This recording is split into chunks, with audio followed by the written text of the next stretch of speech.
Eu vou lavar os pratos. Aham. Seria bom se me ajudasse.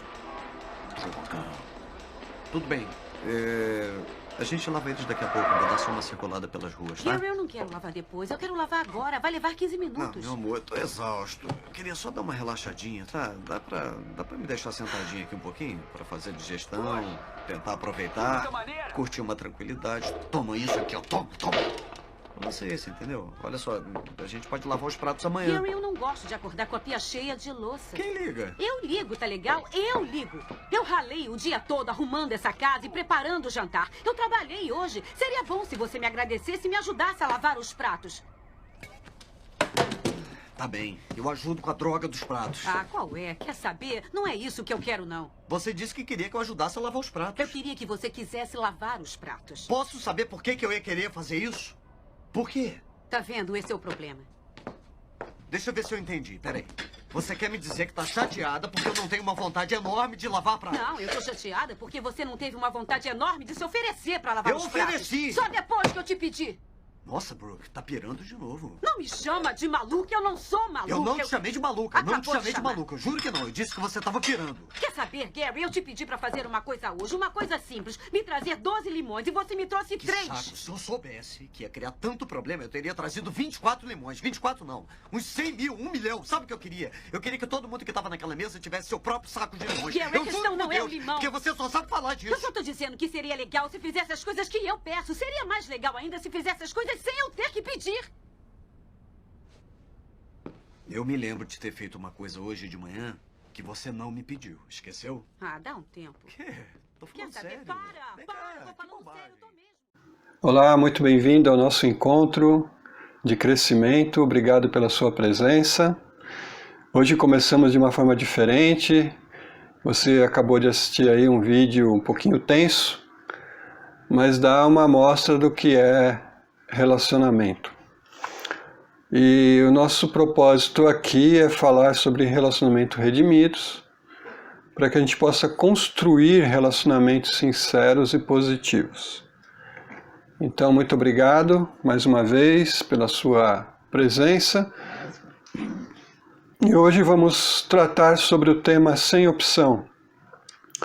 Nós vamos ver o que a gente pode aprender sobre relacionamentos com o exemplo de Jesus.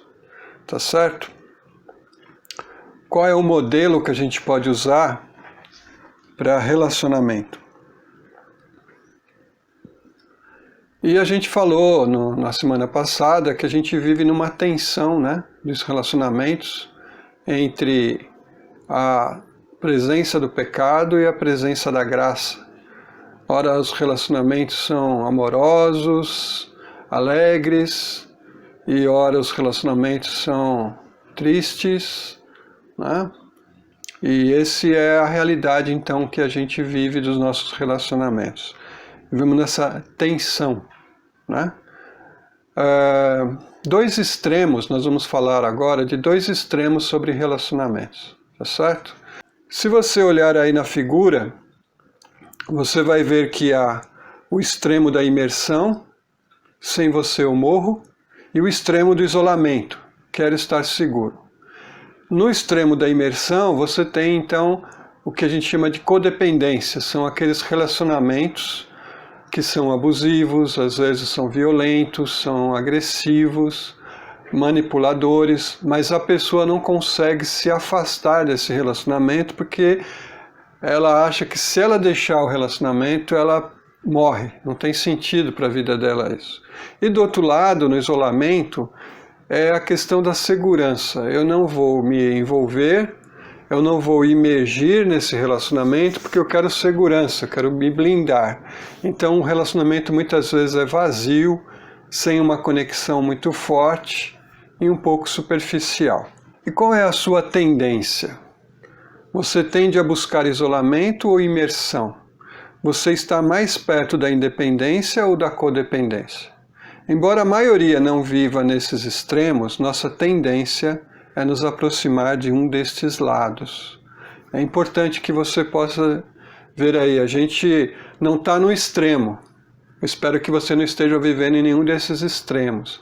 Mas geralmente a nossa tendência é mais para a imersão ou mais para o isolamento. E o autor então aqui do livro, lembrando a você que nós estamos aqui tratando do tema baseado nesse livro aqui, Relacionamentos, uma confusão que vale a pena, ele diz que, baseado nesses extremos, ele traça 3 perfis de relacionamento, que é o relacionamento frustrado, o emaranhado e o isolado. O relacionamento frustrado. Uma pessoa procura o isolamento e a outra pessoa procura a imersão. Uma deseja segurança e a outra proximidade e intimidade. A pessoa isolacionista se sente pressionada. A pessoa imersiva se sente rejeitada. Ambos defendem suas expectativas. A decepção se transforma em amargura. Então, uma quer isolamento, a outra quer imersão. Elas estão frustradas e a tendência é o afastamento por causa da raiva e da frustração e da mágoa. O relacionamento emaranhado. Ambos buscam a imersão. Embarcam na montanha-russa das emoções. A expectativa alta um do outro gera mágoas. Tendem a se isolar dos outros. Ficam facilmente magoados e críticos. Gastam muita energia com ofensas pequenas.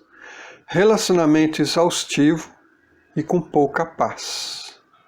O relacionamento isolado. Ambos se aproximam do isolamento. As conversas são impessoais, seguras e limitadas. Ficam imersos em seu mundo particular. A busca por segurança colide com a conexão. A conexão fraca torna o relacionamento vazio. Então, resumindo, no relacionamento frustrado, o movimento é afastar-se um do outro. No relacionamento emaranhado, a aproximação mútua é tão extrema que o cumprimento das expectativas se torna impossível. No relacionamento isolado, a busca pela segurança impede um relacionamento verdadeiro. Você se reconhece em algum desses perfis? Talvez você seja da imersão e esteja um pouco frustrado. Talvez você seja do isolamento e esteja se sentindo pressionado, né? Talvez o relacionamento é de 2 pessoas imersivas e aí há muito conflito. Ou então o relacionamento é de pessoas independentes e a situação assim, o relacionamento é um pouco mais formal, né? É importante a gente perceber como a gente está vivendo nossos relacionamentos. Agora chegou uma parte da gente falar sobre princípios aqui para relacionamentos. Como é que você enxerga relacionamentos? Como é que você vê os relacionamentos? Qual o propósito dos relacionamentos? Isso vai depender da sua cosmovisão, da sua maneira de ver o mundo, de enxergar as coisas, os seus princípios, os seus valores, os seus conceitos, né? Os seus pressupostos. Tudo isso influencia você a como você vai lidar com a situação. Hoje nós vamos falar de alguns princípios bíblicos relacionados ao relacionamento redimido. Onde a gente vai buscar um modelo de relacionamento? Qual é o modelo que a gente tem para a nossa vida? É o modelo da Trindade, o modelo do Pai, do Filho e do Espírito Santo, né?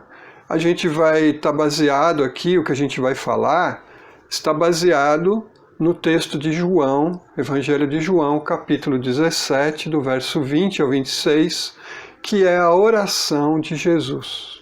Ali na oração de Jesus, você vai encontrar esses princípios que nós vamos falar agora, né? O princípio do relacionamento do Pai com o Filho, o princípio do relacionamento nosso com Deus, o princípio do nosso relacionamento com os outros, o que Deus quer com os nossos relacionamentos. Jesus orou para que a gente tivesse relacionamentos, comunhão uns com os outros. Ele orou para que a gente pudesse refletir a glória de Deus, honrar a Deus com os nossos relacionamentos. Então tudo isso a gente vai ver agora baseado nesse texto de João. Deus não é um ser isolado. A Bíblia nos apresenta um Deus que é 3 pessoas em uma só. Deus é relacional. Ser criado à imagem de Deus significa ser feito com o propósito de nos relacionarmos com Ele, relacionamento vertical, e com os outros, o relacionamento horizontal. Então o Deus da Bíblia não é um Deus isolado, não é um Deus solitário, não é um Deus que vive sozinho. Ele vive na Trindade, o Pai, o Filho e o Espírito Santo. Desde a eternidade, há esse relacionamento harmonioso, amoroso, perfeito. E Deus então constrói, aliás, Deus cria, né?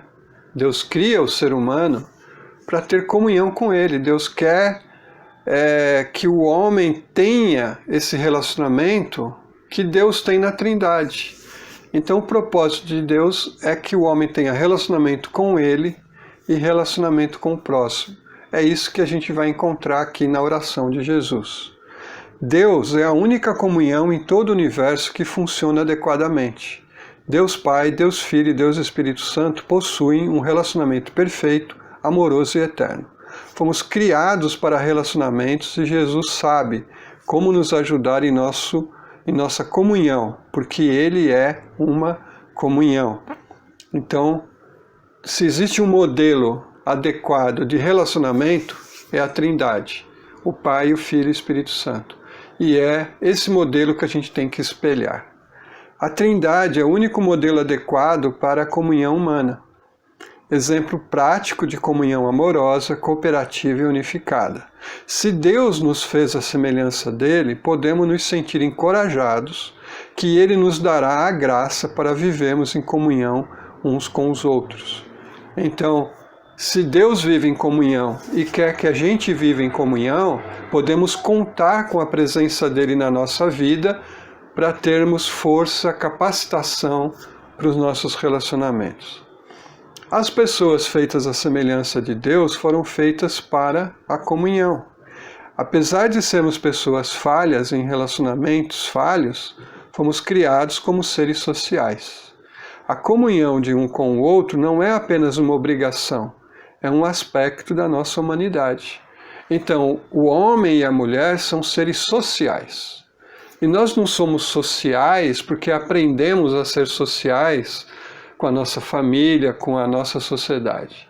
Mas também porque faz parte da nossa criação. Deus nos criou para sermos relacionais. E quando negamos os relacionamentos, nós também nos desumanizamos. Deus tem um propósito duplo para a comunhão humana: crescimento pessoal e testemunho para o mundo. Refletimos a glória de Cristo quando crescemos em comunhão amorosa. Nunca devemos perder o propósito de Deus para os nossos relacionamentos, refletir a glória de Deus. Os 3 relacionamentos descritos anteriormente eram movidos pelo desejo pessoal e não pelo propósito de Deus. Então, qual é o propósito de Deus para os nossos relacionamentos? Crescermos na nossa comunhão com Ele e crescermos na nossa comunhão com o outro. E assim nós crescemos na nossa humanidade. O egocentrismo do pecado nos distancia de Deus e de outras pessoas. E Ele morreu por todos, para que aqueles que vivem já não vivam mais para si mesmos, mas para aquele que por eles morreu e ressuscitou. 2 Coríntios 5:15, que a Bíblia nos diz é que Jesus entregou a vida dele por nós para nos livrar do nosso egocentrismo. E como é que nós somos libertos do nosso egocentrismo? Quando nós entregamos a nossa vida a Jesus. Quando nós colocamos os nossos desejos, as nossas ambições, os nossos sonhos nas mãos de Cristo. E aí a gente sai de nós mesmos e a gente passa a viver a vida que Cristo quer para nós. E isso envolve relacionamentos, né, voltados para o outro. O nosso egoísmo deseja uma vida confortável, previsível e fácil. Jesus orou por nós, pois precisamos da sua graça para vivermos relacionamentos redimidos. Comunhão humana verdadeira só resulta da comunhão com Deus. A comunhão uns com os outros depende da nossa comunhão com Deus. Quanto mais perto de Deus, mais amamos o outro. Então veja na figura aí, que quando a gente está na base do triângulo, o outro está longe. Quando nos aproximamos do Deus Trino, ficamos mais perto do outro. Então, quanto mais perto de Deus nós estamos, mais isso vai refletir nos nossos relacionamentos. Comunhão era o plano de Deus antes de criar o mundo. A ideia de Jesus sobre relacionamento reflete o plano de Deus desde sempre. A obra de salvação de Jesus na cruz não só reconcilia o pecador individualmente com Deus, mas também os pecadores entre si. A comunhão realizada por Jesus será plena na eternidade. Então, o propósito de Deus, antes de criar o mundo, já era que a gente tivesse relacionamento. Por isso ele nos criou como seres relacionais. Deus vive em comunhão com seu povo para que possamos ter comunhão uns com os outros. A presença do Espírito Santo na vida do discípulo de Jesus o capacita de forma contínua a viver em comunhão com Deus e uns com os outros. Deus é uma comunhão e nós, como sua criação, refletimos essa qualidade. Então, por que Deus está na nossa vida? Por que Deus faz presente através do Espírito Santo na vida do cristão? Para nos capacitar a termos relacionamento com Ele e relacionamento uns com os outros. Né? Essa é a vontade e o desejo de Deus para a nossa vida. Então a pergunta fica: relacionamento para você é uma opção? Qual a sua resposta? Fugir, negar, evitar, abusar ou destruir relacionamentos significa negar minha própria natureza humana. No final das contas, não negamos somente a nossa própria humanidade, também insultamos a Deus que criou aquela pessoa, à sua imagem e semelhança. Não tem opção, nós temos que nos relacionar. E podemos nos relacionar redimidamente de acordo com a nossa convicção de que Jesus é modelo de relacionamento. Né? Então, quando nós negamos os relacionamentos, nós fugimos do propósito de Deus. Né? E fugimos do objetivo da nossa criação, que é nos relacionarmos com Ele e nos relacionarmos com o outro. Toda vez que você cultiva comunhão, age com compaixão, concede perdão ou exerce a função de pacificador, você honra o Criador que criou vocês. Por causa da presença do pecado e da graça, todos nós oscilamos entre a negação e a afirmação da nossa humanidade. Então, se você se envolve em relacionamentos, se você cultiva relacionamentos, se você age com compaixão, com perdão, com pacificação, você está honrando o Criador que criou você e que criou o outro. E toda vez que a gente age com graça, a gente honra a Deus, a Jesus Cristo.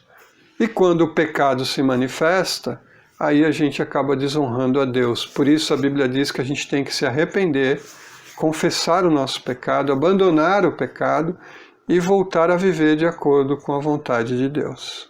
O relacionamento está destinado a falhar se começarmos com os nossos desejos e necessidades. Se começarmos com o propósito de Deus, escapamos dos resultados destrutivos do nosso próprio egoísmo. Relações humanas saudáveis existem dentro da comunhão com a Trindade. Então veja, se a gente começar os relacionamentos colocando o nosso ego em primeiro lugar, é bem possível que esse relacionamento termine em fracasso. Mas se a gente começar os nossos relacionamentos tendo em mente que eles são para honrar a Deus, certo? Para cumprir o propósito de Deus, então os nossos relacionamentos eles tendem ao sucesso, porque a gente fica livre do nosso egoísmo. E quanto mais perto de Deus, mais próximo dos outros seremos, porque os nossos relacionamentos serão, né, influenciados pela presença de Jesus. Tá certo? Espero que você pense sobre isso, reflita sobre esses princípios. Espero que sirva para você melhorar ainda mais os seus relacionamentos, se aprofundar nos relacionamentos e reconhecer que o propósito da sua vida é ter relacionamento com Deus e relacionamento com o próximo. Tá certo? No próxima quinta-feira, às 20 horas, estaremos aqui de novo, tratando de um outro tema sobre relacionamento. Espero que você seja abençoado por esse bate-papo. Que Deus abençoe você, a sua vida, a sua família, os seus relacionamentos. Que você tenha uma ótima semana na paz de Cristo Jesus. E se você gostou do nosso vídeo, você pode compartilhar com quem você quiser. Se você ainda não se inscreveu no nosso canal, você pode se inscrever aqui, certo? E nos ajudar a divulgar a mensagem de Cristo. Que Deus te abençoe e até a próxima quinta-feira, às 20 horas, aqui no canal da Igreja Aliança.